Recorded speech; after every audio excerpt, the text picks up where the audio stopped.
नमस्कार। आज के संस्करण में आपका स्वागत है। आज हम सुनेंगे निर्मल वर्मा द्वारा रचित कहानी धागे।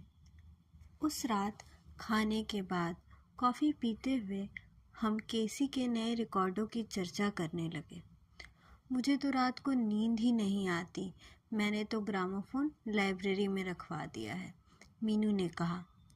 क्या वह अब भी पीते हैं? मैंने धीरे से पूछा। केसी दूसरे कमरे में है। हाँ, लेकिन मेरे कमरे में नहीं। मीनू ने दरवाज़ा खोलकर पर्दा उठा दिया। बरामदे के परे लॉन अंधेरे में डूबा था।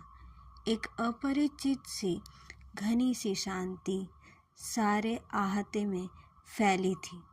हम कॉफ़ी पी चुके थे और अपने अपने खाली प्यालों के आगे बैठे थे। मीनू कुर्सी खिसकाकर मेरे पास सरक आई। तुम्हारे हाथ बहुत ठंडे हैं। उसने मेरे दोनों हाथ अपनी मुट्ठियों में भर लिए। तुम्हें इतनी देर कैसे हो गई? सैल तुम्हारी राह देखते देखते अभी सोई है। मैं फाटक से तुम्हारे कमरे तक भागती आई थी। मैंने कहा। मैंने झूठ कहा था। मैं मीनू से यह नहीं कहूँगी कि मैं पिछले आधे घंटे से लॉन में अकेली बैठी रही थी।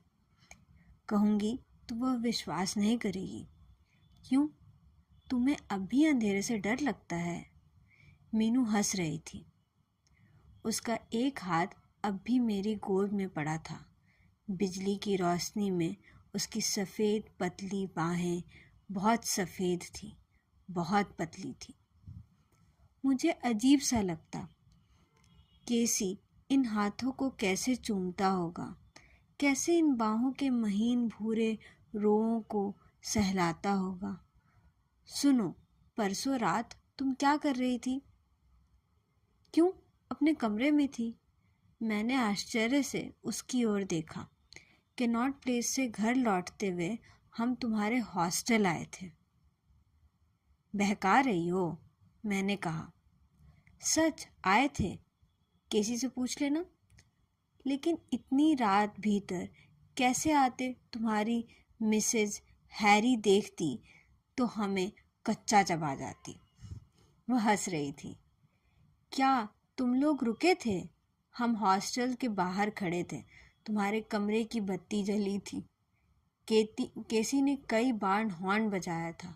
हमने सोचा था कि तुम हमारी कार का हॉर्न पहचान जाओगी, लेकिन तुमने सुना नहीं।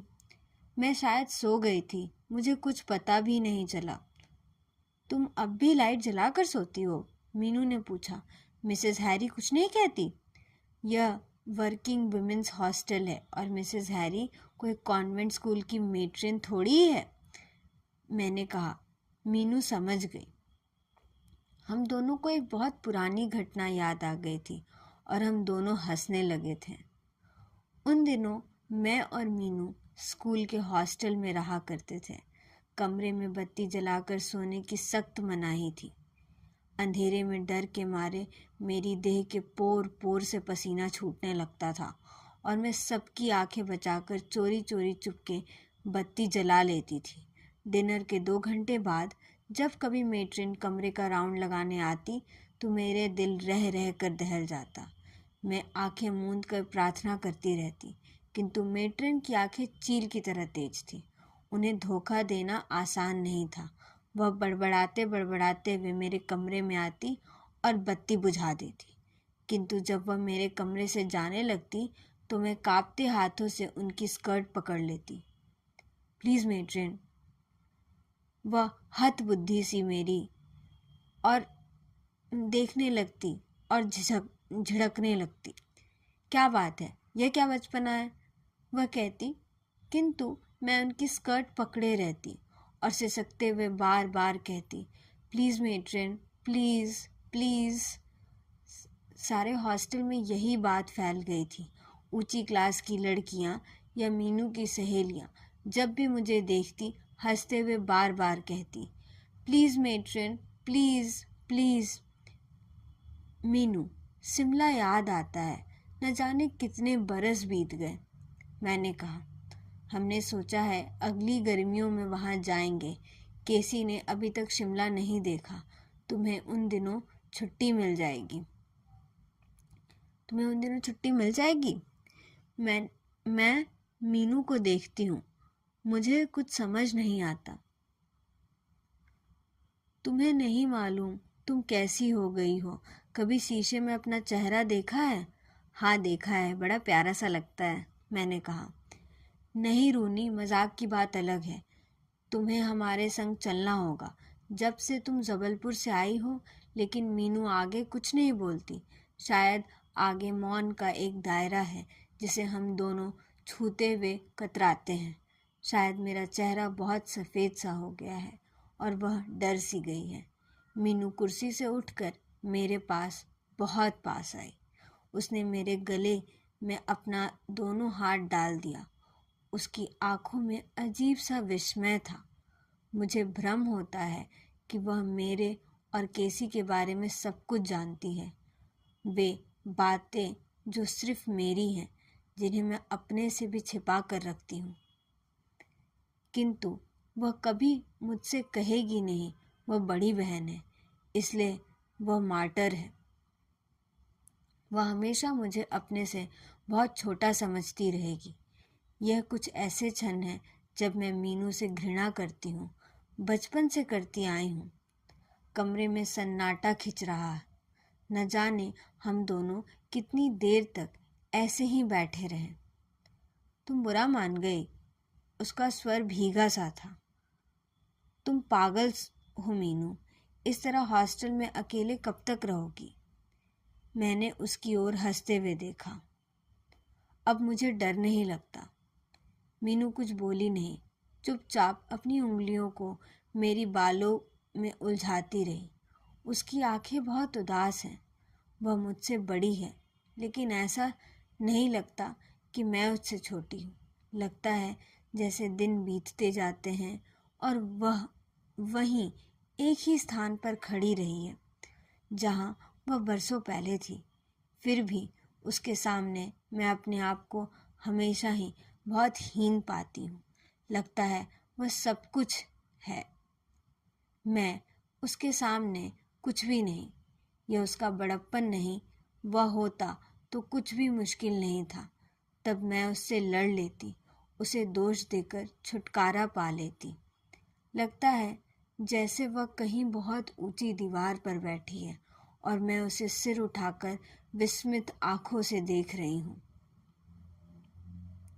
रूनी, बहुत देर हो गई है। तुम कपड़े नहीं बदलोगी? मीनू उठ खड़ी हुई। ठहरो, चलती हूँ। यह स्वेटर किसका है? मेरी निगाहें सामने सोफे पर टिक गई, जहाँ हल्की स्लेटी रंग की ऊन और लच्छियों और उनमें उलझी सलझियाँ पड़ी थी। केसी के पुलोवर से पूरी बाहों का बुना हुआ हिस्सा उठाकर उसने मेरे हाथों में रख दिया। कैसा है? कल ही शुरू किया है। मैंने उसे छुआ नहीं। एक लंबे क्षण तक उसे अपने हाथों पर वैसा ही पड़ा रहने दिया। मेरे हाथ उसके नीचे दब गए हैं, उसके नीचे दबकर सिकुड़ से गए हैं। मीनू की स्निग्ध शांत आँख और मेरे कांपते हाथों के बीच केसी की अधबुना स्वेटर एक लंबे पल के लिए बिना हिले डुले पड़ा रहता है।